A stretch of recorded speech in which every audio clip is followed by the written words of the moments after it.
Amahubo 80. Yizwa, malusi ka-Israyeli. Ohola uJosefa njengomhlambi, ohlezi phezu kwamakherubi. Mawubonakale ngokukhazimula.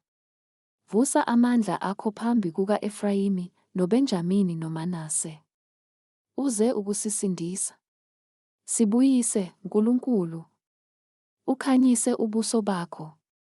Khona siyakusindiswa. Jehova Nkulunkulu Sebawothi. Koze kube nini uthunqela ngolaka umkhuleko wabantu bakho na? Wabapha isinkwa sezinyembezi. Wabaphuzisa izinyembezi ngesilinganiso esikhulu. Usenza sibe yinto ebangwa ngabakhelwane bethu. Nezitha zethu zisihleka usulu. Sibuyise, Nkulunkulu Sebawothi. Ukhanyise ubuso bakho. Khona siyakusindiswa. Wakhipha umvini eGibhithe. Waxosha abezizwe, watshala wona. Wawulungisela indawo phambi kwawo. Wagxila, wagcwalisa umhlaba. Izintaba zambozwa ngumthunzi wawo. Nemisedari kaNkulunkulu ngamagatsha awo. Wenabisa amagatsha awo, aze afika elwandle. Namaxhantela awo, aze afika emfuleni. Uzidilizeleni izintango zawo. Baze bawukhe bonke abadlula ngendlela, na? Ingulube yasehlathini iyawudla.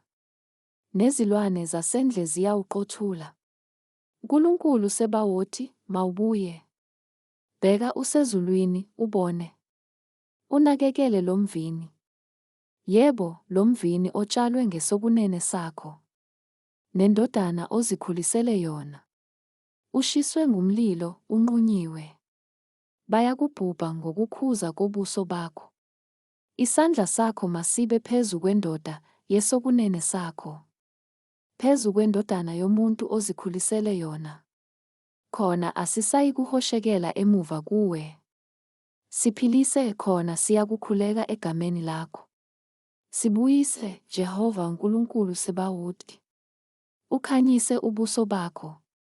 Khona siyakusindiswa.